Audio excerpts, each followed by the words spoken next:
বন্ধুরা, আজকে চলে এসেছি আবার আপনাদের সাথে একটি নতুন লাঞ্চ থালির আইডিয়া শেয়ার করার জন্য।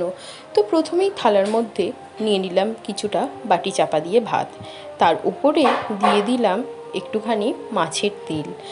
মাছের তেল দিয়ে গরম ভাত খেতে আর তার সঙ্গে যদি একটুখানি কাঁচা লঙ্কা চিপে নেওয়া যায়, খেতে কিন্তু লাগে অসাধারণ। তারপরে নিয়ে নিলাম বাটির মধ্যে পটল আলু মাছ দিয়ে তরকারি। তো তারপরে মাছের তরকারি নিয়ে নেওয়ার পর বাটির মধ্যে নিয়ে নিলাম পায়েস। অন্য একদিন তোমাদের সাথে এই পায়েসের রেসিপিটা শেয়ার করব। আর তারপরেই নিয়ে নিয়েছিলাম দুটো সন্দেশ, আর শেষে নিয়ে নিয়েছিলাম এক গ্লাস জল। এইভাবেই সাজিয়ে নিয়েছিলাম আজকের লাঞ্চ থালিটা কিন্তু ছিল অত্যন্ত সিম্পল একটি থালি। তো এই রকমই ভিডিও যদি আপনাদের ভালো লেগে থাকে তাহলে আমার চ্যানেলটা সাপোর্ট করুন।